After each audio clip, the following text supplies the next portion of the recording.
Cabinet meeting ಮಾಡಿದ್ದೀವಿ. Mysuru division ಅಲ್ಲಿ cabinet meeting ಮಾಡಿದ್ದೀವಿ. ಇವತ್ತು ಬೆಂಗಳೂರು ಡಿವಿಷನ್ ಅಲ್ಲಿ ಕ್ಯಾಬಿನೆಟ್ ಮೀಟಿಂಗ್ ಮಾಡ್ತಾ ಇದ್ದೀವಿ. ಇನ್ನು ಸ್ವಲ್ಪ ದಿನ ಆದ್ಮೇಲೆ ಬೆಳಗಾವಿ ಡಿವಿಷನ್ ಅಲ್ಲೂ ಕ್ಯಾಬಿನೆಟ್ ಮೀಟಿಂಗ್ ಮಾಡ್ತೀವಿ. ಅದು ಬಿಜಾಪುರದಲ್ಲಿ ಮಾಡಬೇಕು ಅಂತೇಳಿ ಈಗಾಗಲೇ ಸಲಹೆ ಬಂದಿದೆ. ಅಲ್ಲಿ ಮಾಡ್ತೀವಿ. ಬಿಜಾಪುರ ನಂದಿ ಬೆಟ್ಟದಲ್ಲಿ ಇವತ್ತು ಬೆಂಗಳೂರು ಡಿವಿಷನ್ ಕ್ಯಾಬಿನೆಟ್ ಮೀಟಿಂಗು ಬರೀ ಚಿಕ್ಕಬಳ್ಳಾಪುರ, ಕೋಲಾರ, ಬೆಂಗಳೂರು ರೂರಲ್ ಅಲ್ಲ, ಬೆಂಗಳೂರು ಡಿವಿಷನ್, ರೆವಿನ್ಯೂ ಡಿವಿಷನ್. ಈ ಭಾಗದ ಜನದ ಏನಾದರೂ ನಿರೀಕ್ಷೆಗಳು ಸರ್? ನೋಡಪ್ಪ, ಕ್ಯಾಬಿನೆಟ್ ನಲ್ಲಿ ನಾವು ಏನು ಹೇಳಿದ್ದೀವಿ ಅಲ್ಲ, ಬಜೆಟ್ ನಲ್ಲಿ ಏನು ಹೇಳಿದ್ದೀವಿ, ಆ ಬಜೆಟ್ ನ ಕಾರ್ಯಕ್ರಮಗಳನ್ನು ಇಲ್ಲಿ ಮಾಡ್ತೀವಿ. ಸಣ್ಣ ಪುಟ್ಟ ಬೇಡಿಕೆ ಕೆಲಸಗಳಿದ್ರೆ ಈ ಜಿಲ್ಲೆಗಳಲ್ಲಿ ಮಾಡ್ಕೊಡ್ತೀವಿ. ಸರ್, ತಾವು DCM ಅವರನ್ನೇ ಶಕ್ತಿ ಪ್ರದರ್ಶನ, ಒಗ್ಗಟ್ಟಿನ ಪ್ರದರ್ಶನ ಮಾಡಿದ್ರೆ, ಆದ್ರೂ ಕೂಡ ಬಿಜೆಪಿ ಅವರು ನಂಬ್ತಾ ಇಲ್ಲ. ಸೆಪ್ಟೆಂಬರ್ ಅಲ್ಲಿ ಚೇಂಜ್ ಮಾಡ್ತೀರಿ ಅಂತ ಪದೇ ಪದೇ ಹೇಳ್ತಾರೆ. ಬಿಜೆಪಿ ಅವರು ಯಾರು ನಂಬಲ್ಲ, ನೀವೇ ನಂಬಲ್ಲ. ಬಿಜೆಪಿ ಅವರು ನಂಬೋದೇ ಇಲ್ಲ. ಅವರು ಯಾವಾಗಲೂ ಸುಳ್ಳು ಮಾತ್ರ ನಂಬ್ಕೊಳ್ಳೋದು, ಸತ್ಯ ಯಾವತ್ತೂ ನಂಬಲ್ಲ, ನೀನು ನಂಬಲ್ಲ. ಅದರಿಂದ ಬಿಜೆಪಿ ಅವರು ಏನ್ ಹೇಳ್ತಾರೆ ಅನ್ನೋದು, ಅವರು ಸುಳ್ಳು ಹೇಳೋದ್ರಲ್ಲಿ ನಿಶೀಮರು, ಬರೀ ಸುಳ್ಳೆ ಹೇಳೋದು. ಅವರು ಸತ್ಯ ಹೇಳೋ ಗೊತ್ತೇ ಇಲ್ಲ ಅವರಿಗೆ. ಅದರಿಂದ ಅವ್ರು ನಂಬ್ತಾರ ಬಿಡ್ತಾರ ನಮಗೆ ಗೊತ್ತಿಲ್ಲ. ನಾವು ಎಲ್ಲ ಒಟ್ಟಾಗಿದ್ದೀವಿ.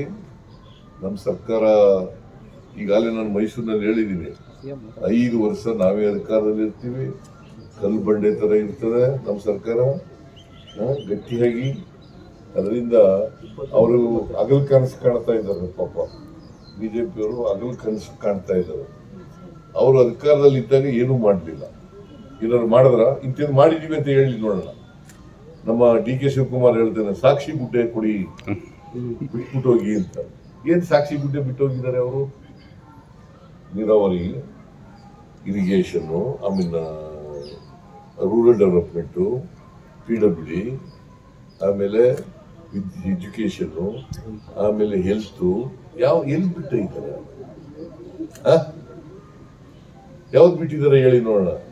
ಅಧಿಕಾರ 4 ವರ್ಷ ಸರ್ಕಾರದಲ್ಲಿ ಇದ್ರು. ಕುಮಾರಸ್ವಾಮಿ ಒಂದು ಸಮ್ಮಿಶ್ರ ಸರ್ಕಾರದಲ್ಲಿ 1 ವರ್ಷ 2 ತಿಂಗಳಿತ್ತು. ಏನ್ ಮಾಡಿದ್ದಾರೆ ಅವರು? ಏನು ಮಾಡಿಲ್ಲ. ಸುಮ್ಮನೆ ಸುಳ್ಳು ಹೇಳ್ಕೊಂಡು ಜನರಿಗೆ ತಪ್ಪುದಾರಿಗಳಿರ್ತಕ್ಕಂಥ ಪ್ರಯತ್ನವನ್ನ ಮಾಡ್ತಾ ಇದ್ದಾರೆ. ನೀವು ನೋಡಿದ್ರ ನಮ್ಮ 2ನೇ ವರ್ಷದ ಸಾಧನಾ ಸಮಾವೇಶ ನೋಡಿದ್ರ, ಹೊಸಪೇಟೆಯಲ್ಲಿ ಸುಮಾರು 2 ಲಕ್ಷಕ್ಕಿಂತ ಜಾಸ್ತಿ ಜನ ಇದ್ರು. 3 ಲಕ್ಷಕ್ಕಿಂತ ಜಾಸ್ತಿ ಜನ ಇದ್ರು.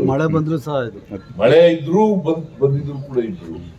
ಆಮೇಲೆ ಒಳಗಡೆ ಬರಕ್ಕಾಗಿಲ್ಲ ಬಹಳ ಜನ. ಸುಮ್ನೆ ಬರ್ತಾರ. 5 ವರ್ಷ ನೀವೇ ಸಿಎಂ ಆಗಿರ್ತೀರಾ ಸರ್? 5 ವರ್ಷ ನೀವೇ ಸಿಎಂ ಆಗಿರ್ತೀರಾ ಸರ್? ಯಾರು? ತಾವು 5 ವರ್ಷ ಸಿಎಂ ಆಗಿರ್ತೀರಿ. ಹೌದು, ನಾನೇ. ನಿನಗ್ಯಾಕೆ ಅನುಮಾನ ಬಂದಿದೆ? ನವಂಬರ್ಗೆ ಬದಲಾವಣೆ ಆಗುತ್ತೆ ಅಂತ ಹೇಳ್ತಾ ಇದ್ದಾರೆ ಸರ್. ಯಾರು? ಬಿಜೆಪಿ ಅವರು, JDS ಅವರು ಸರ್. ಅವರು ನಮ್ಮ ಹೈಕಮಾಂಡ್. ಅಶೋಕ್ ಅವರು ಹೇಳ್ತಾ ಇದ್ದಾರೆ. ನಮ್ಮ ಹೈಕಮಾಂಡ್ ಏನ್ರಿ ಅವರು? Ashoka is a BJP man, Vijendra is a BJP man ಅಲ್ವಾ? ಹೌದು. Narayana Swamy is a BJP man. ಅವ್ರು ಹೇಳಿದ್ರೆ ನೀವು ಬರ್ದ್ಬಿಡೋರ? ವೆರಿಫೈ ಮಾಡ್ಬೇಕಾ ಬೇಡ? ಅದಕ್ಕೆ ತಮ್ಮನ್ನು ಕೇಳ್ತಾ ಇದೀವಿ ಸರ್. ಅದಕ್ಕೆ ನಾನು ಹೇಳೋದು ಬರೀ ಸರ್, ಜಾತಿ ಸಮೀಕ್ಷೆ ಆಯ್ತಲ್ಲ ಸರ್, ಜಾತಿ ಸಮೀಕ್ಷೆ ಸರಿಯಾಗಿ ಆಗ್ತಿಲ್ಲ. ಅಧಿಕಾರಿಗಳು ಮನೆ ಬಾಗಿಲಿಗೆ ಅಂಟಿಸಿ ಸಮೀಕ್ಷೆ ಮಾಡಲಾಗಿದೆ ಅಂತ ಸರ್ ರುಜುವಾಕ್ ಹೋಗ್ತಿದ್ದಾರೆ ಸರ್. ನೋಡಪ್ಪ, ಒಂದು ವೇಳೆ ನಿಮ್ಗೆ ಆ ತರ ಇದ್ರೆ ಆನ್ಲೈನ್ ಮೇಲೆ ಮಾಡಿ. ಆನ್ಲೈನ್ ಮಾಡಕ್ಕೆ ಏನಾದ್ರು ತೊಂದರೆ ಇದೆಯಾ? ತೊಂದರೆ ಇದೆಯೇನ್ರಿ? ಅಲ್ಲ, ಆದ್ರೆ ಕೆಲವು ಹೇಳಪ್ಪ, ನಿಮ್ಗೆ ಏನಾದ್ರು ತೊಂದರೆ ಇದೆಯಾ? ಆನ್ಲೈನ್ ಕಳಿಸ್ಕೊಡ್ಲಿಕ್ಕೆ ನಿಮ್ಗೆ ಏನ್ ತೊಂದರೆ ಹೇಳು. ನಿಮ್ಗೆ ಆನ್ಲೈನ್ ನಲ್ಲಿ ಅಕ್ಸೆಪ್ಟ್ ಮಾಡ್ತೀವಿ, ಮನೆಗೆ ಹೋದ್ರೆ ಅಕ್ಸೆಪ್ಟ್ ಮಾಡ್ತೀವಿ, ಮೀಟಿಂಗ್ಗಳಲ್ಲಿ ಅಕ್ಸೆಪ್ಟ್ ಮಾಡ್ತೀವಿ. ಯಾವ್ದಾದ್ರು ಈ ದಾರಿಗಳಲ್ಲಿ ಯಾವ್ದಾದ್ರು ಒಂದು ದಾರಿನಲ್ಲಿ ನೀವು ನಿಮ್ಮ ಜಾತಿ ಹೇಳ್ಕೋಬೇಕು. ಅದು ಪರಿಶಿಷ್ಟ ಜಾತಿ ಮಾತ್ರ. ಪರಿಶಿಷ್ಟ ಜಾತಿ 101 ಜಾತಿಗಳಿದೆ. ಪರಿಶಿಷ್ಟ ಜಾತಿ, ಪರಿಶಿಷ್ಟ ವರ್ಗ, ಅವರು ಮಾತ್ರ ಸರ್ವೆ ಮಾಡ್ತಾ ಇರೋದು. ಪರಿಶಿಷ್ಟ ಜಾತಿ ಸಾರಿ ಪರಿಶಿಷ್ಟ ಜಾತಿಗಳು ಸರ್ವೆ ಮಾಡ್ತಾರೆ. ಬಟ್ ಅಧಿಕಾರಿಗಳು ಮಾಡಿದೀವಿ ಅಂತ ರುಜು ಹಾಕ್ಬಿಟ್ಟು ಹೋಗ್ತಿದ್ದಾರೆ. ಎಲ್ರಿಗೂ ಆನ್ಲೈನ್ ಅಲ್ಲಿ ಮಾಡಕ್ ಬರ್ಬೇಕಲ್ಲ ಆ ವರ್ಗದ ಜನಕ್ಕೆ ಅಂತ ಸರ್. ಸ್ಲಮ್ ವರ್ಗಗಳಲ್ಲಿ ಇರ್ತಾರೆ, ಮನೆ ಮನೆಗೆ ಬಂದಿರ್ತಾರೆ. ಅಲ್ಲಿ ಕೊಡ್ಲಿಲ್ಲ ಅಂತಂದ್ರೆ ಅಂಟಿಸ್ಬಿಟ್ಟು ಹೋಗ್ತಾರೆ. ಇಲ್ಲಿ ಹೋದ್ರೆ ಹೇಳದೆ ಹೋದ್ರೆ, ಜಾತಿ ಹೇಳದೆ ಹೋದ್ರೆ ಅಂಟಿಸ್ಬಿಟ್ಟು ಹೋಗ್ತಾರೆ. ಅದಕ್ಕೆ ನಾವೇನ್ ಮಾಡಿದೀವಿ, ಕೆಲವರಿಗೆ